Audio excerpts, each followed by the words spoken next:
Hi guys, I am Kamlesh Kushwaha sir. एक बार फिर से आपके लिए फ्रांस के राज्य के इतिहास के टॉपिक पर चर्चा करेंगे आज हम, जिसमें फ्रांस में जो भी घटनाएं घटित हुई उनके बारे में चर्चा करेंगे। आप तो पहले ही काम कर दीजिए, पहले चैनल को सब्सक्राइब कर दीजिए। हाँ, चलो अब आगे निकलते हैं।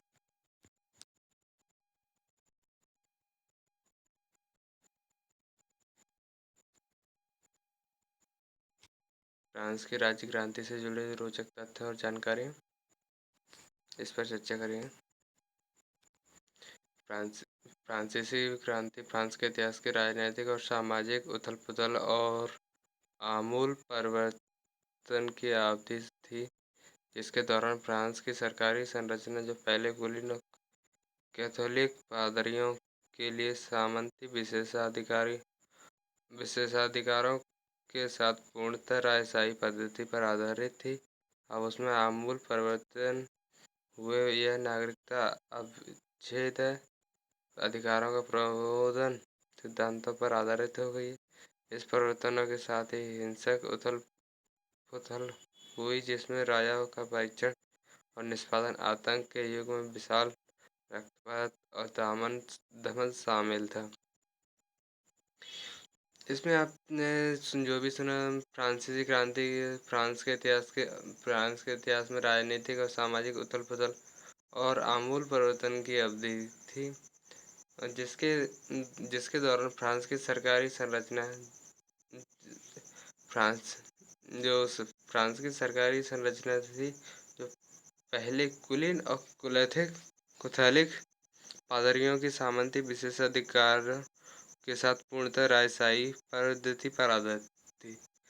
ये कुलीन और कैथोलिक पादरियों की सामंती के विशेषाधिकारियों के साथ पूर्णतः राजशाही की पद्धति पर आधारित थी, और उसमें आमूल परिवर्तन हुए। यह नागरिकता और अविच्छेद अधिकारों का प्रबोधन सिद्धांतों पर आधारित हो गई।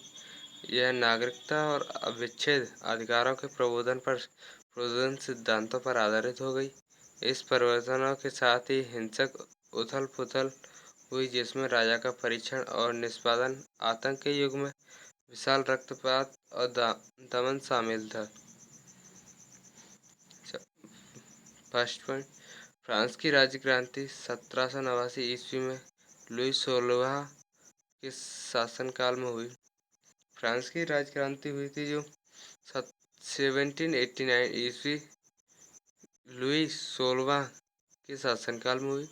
दूसरा है, फ्रांस की राज्य क्रांति के समय फ्रांस में सामंती व्यवस्था थी।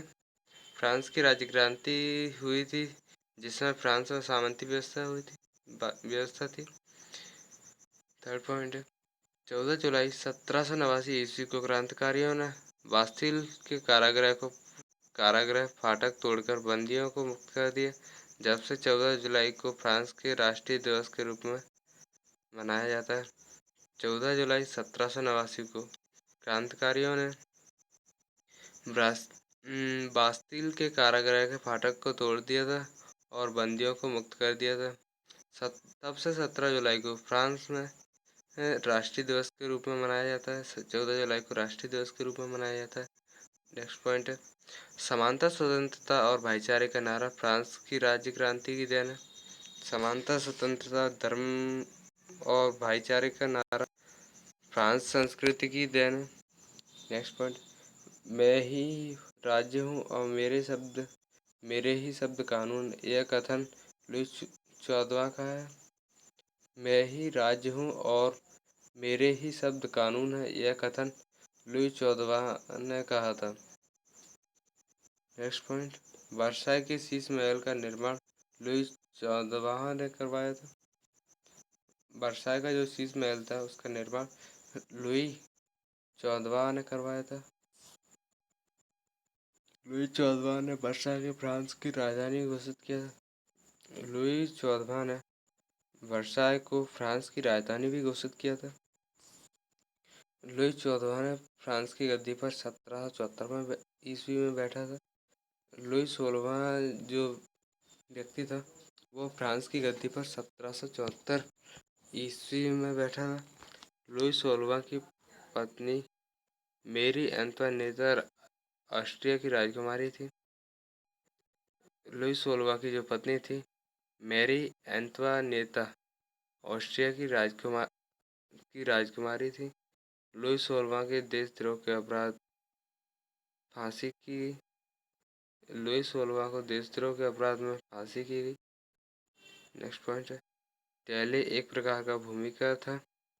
जो टैली व्यक्ति था वह एक प्रकार का भूमिका टैली जो शब्द था वो भूमि के कर के लिए उपयोग किया जाता था। फ्रांसीसी क्रांति में सबसे अहम योगदान वॉल्टेयर, मोंटेस्क्यू एवं रूसो का था। फ्रांसीसी क्रांति में सबसे अहम योगदान था जो वॉल्टेयर, मोंटेस्क्यू एवं रूसो का था। ऑल्टेयर चर्च का विरोधी था।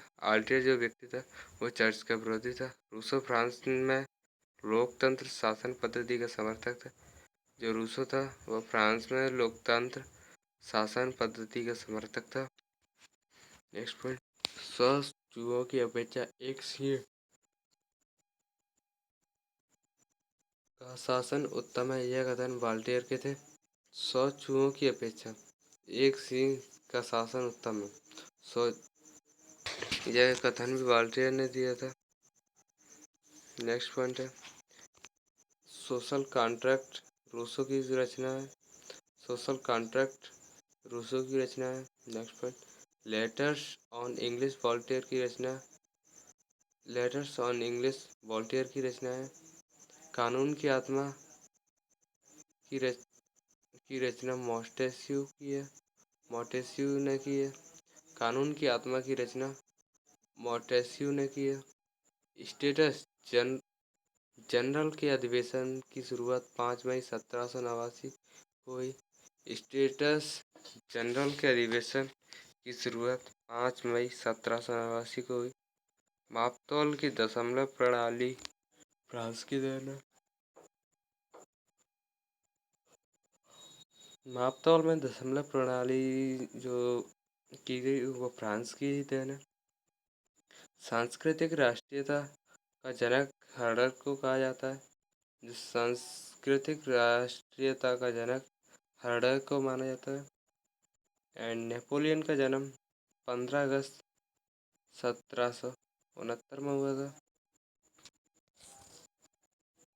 नेपोलियन का जन्म कोर्सिका द्वीप की राजधानी अजासियो में हुआ था। जो नेपोलियन था उसका जन्म कोर्सिका द्वीप पड़ता है द्वीप की राजधानी अजासियो में हुआ था। नेपोलियन के पिता कार्लो बोनापार्ट था। नेपोलियन के पिता का नाम कार्लो बोनापार्ट था। नेपोलियन ने ब्रिटेन की सैनिक अकेडमी में शिक्षा प्राप्त की थी। जो नेपोलियन था उसने ब्रिटेन की सैनिक अकेडमी थी उससे शिक्षा प्राप्त की थी। नेपोलियन ने इटली में ऑस्ट्रिया 1796 के प्रमुख को समाप्त कर दिया था। नेपोलियन ने इटली में जो ऑस्ट्रेलिया 1796 के ईस्वी प्रमुख को समाप्त कर दिया था। फ्रांस नेक्स्ट है फ्रांस की डायरेक्टरी में शासन के अंत में 1799 में हुआ। फ्रांस की डायरेक्टरी के शासन का अंत 1799 में हुआ। नेक्स्ट पॉइंट पहली बार नेपोलियन 1799 कांसल बना। पहली बार नेपोलियन 1799 में कांसल बना। नेक्स्ट पॉइंट जीवन भर के लिए नेपोलियन 1802 में कांसल बना। जीवन भर के लिए नेपोलियन 1802 में कांसल बना। नेक्स्ट पॉइंट नेपोलियन फ्रांस का सम्राट 1804 में बना। नेपोलियन फ्रांस का सम्राट 1804 में बना। आधुनिक फ्रांस के निर्माता नेपोलियन को माना जाता है। आधुनिक फ्रांस का निर्माता नेपोलियन को माना जाता है। इंग्लैंड को भूनियों का देश सबसे पहले नेपोलियन ने कहा था। इंग्लैंड जो देश है उसको बोनियो का देश सब सर्वप्रथम नेपोलियन ने कहा था। ने, नेपोलियन की पहली पत्नी का नाम जोजेफाइन था। ने, नेपोलियन की जो पहली पत्नी थी उसका नाम जोजेफाइन था। नेक्स्ट पॉइंट, स्टालफगर का युद्ध 21 अक्टूबर 1805 में इंग्लैंड और नेपोलियन के बीच हुआ। स्टालफगर का युद्ध 21 अक्टूबर 1805 ईस्वी में इंग्लैंड और नेपोलियन के बीच हुआ। बैंक ऑफ फ्रांस की स्थापना 1800 ईस्वी में नेपोलियन ने की थी। जो बैंक ऑफ फ्रांस की स्थापना हुई थी वो 1800 ईस्वी में नेपोलियन के द्वारा की गई थी। नेपोलियन का कोड नेपोलियन द्वारा तैयार कानूनों का संग्रह कहा गया। नेपोलियन का कोड नेपोलियन द्वारा कानूनों का संग्रह कहा गया। नेक्स्ट पॉइंट, एल्बा के टापू पर नेपोलियन को बंदी बनाकर रखा गया। के एल्बा का जो टापू था उस पर नेपोलियन को बंदी बनाकर रखा गया। नेक्स्ट पॉइंट, मित्र राष्ट्रों की सेना ने नेपोलियन को वाटरलू युद्ध में 18 जून 1815 में पराजित किया। मित्र राष्ट्रों की सेना ने नेपोलियन को वाटरलू युद्ध में 18 जून 1815 ईस्वी में हरा दिया था। नेपोलियन की मृत्यु 1821 ईस्वी में हुई थी। नेपोलियन को लिट्स कॉर्पोरल के नाम से जाना जाता है। नेपोलियन को लिट्स कॉर्पोरल के नाम से जाना जाता है। नेपोलियन के पतन के कारण रूस पर आक्रमण करना चाहता था। नेपोलियन के पतन के कारण रूस पर आक्रमण करना था। इंग्लैंड के कारोबार का बहिष्कार करने के लिए नेपोलियन ने महाद्वीपीय व्यवस्था का सूत्रपात किया। इंग्लैंड के कारोबार का बहिष्कार करने के लिए नेपोलियन ने महाद्वीपीय व्यवस्था का सूत्रपात किया। वियना समझौते के तहत यूरोप के देशों ने फ्रांस के प्रभुत्व को 1815 ईस्वी में ख़त्म कर दिया था। वियना समझौता हुआ था जिसके तहत यूरोप के देशों ने फ्रांस के प्रभुत्व को 1815 ईस्वी में ख़त्म कर दिया। और नेक्स्ट पॉइंट है, नेपोलियन को नील नदी के युद्ध में अंग्रेजी जहाज बेड़े के नायक नेल्सन के हाथों बुरी तरह पराजित होना पड़ा। नेपोलियन को नील नदी के युद्ध में अंग्रेजी जहाज बेड़े के नायक नेल्सन के हाथों बुरी तरह पराजित होना पड़ा। French revolution. Thank you for subscribe this channel and like, comment and share. Thank you. IC Blogger Education.